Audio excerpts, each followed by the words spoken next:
مساء الخير حبيباتي متبعات قناة باقة حواء. فيديو اليوم راح نقدم لكم فيه وصفة للقضاء على الكحة والسعال. هي وصفة جد مفيدة وصحية، طبقتها أنا شخصيا والله صدقوني ارتحت عليها بعد معاناة طويلة مع الكحة، خاصة في الليل وأثناء النوم. الوصفة هذه بلا ما نطول عليكم هي وصفة جد بسيطة، تحتاج المكونات بسيطة: ليمون، زنجبيل مقطع، نقوم بتقشيره وتقطيعه بهذه الطريقة، ونحتاج إلى عسل النحل. نأخذ قدر أو كاسرونة نضع فيها الماء، نقوم بإشعال النار، نضع الزنجبيل المقطع في هذا الماء،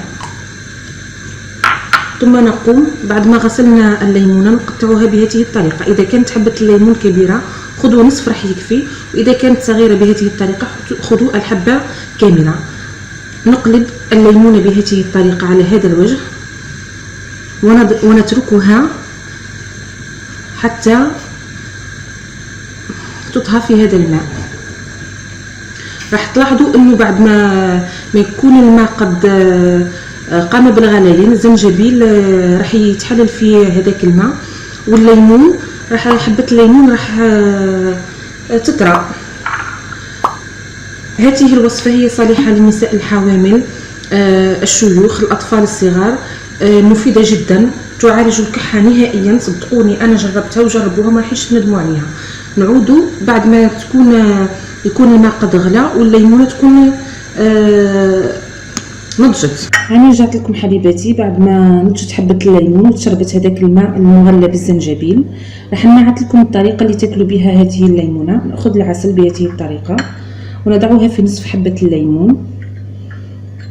راح يكون طعم الليمون فيه طعم مرار.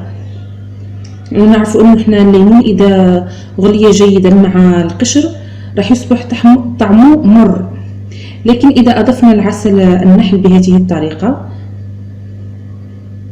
راح ناكلوه دون ازعاج، دون ما يزعجنا طعم المرار اللي يكون في حبة الليمون.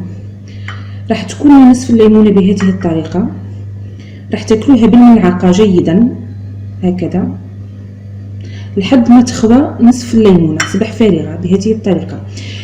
اولا الوصفة هذه لازم نجربوها في الليل قبل ما ندخلوا لفراشنا ونرقدوا. راح تاكليها ومن بعد تغطي تدفي صدرك خاصة وترقدي. صدقيني ما راحش تندمي على هذه الوصفة ابدا.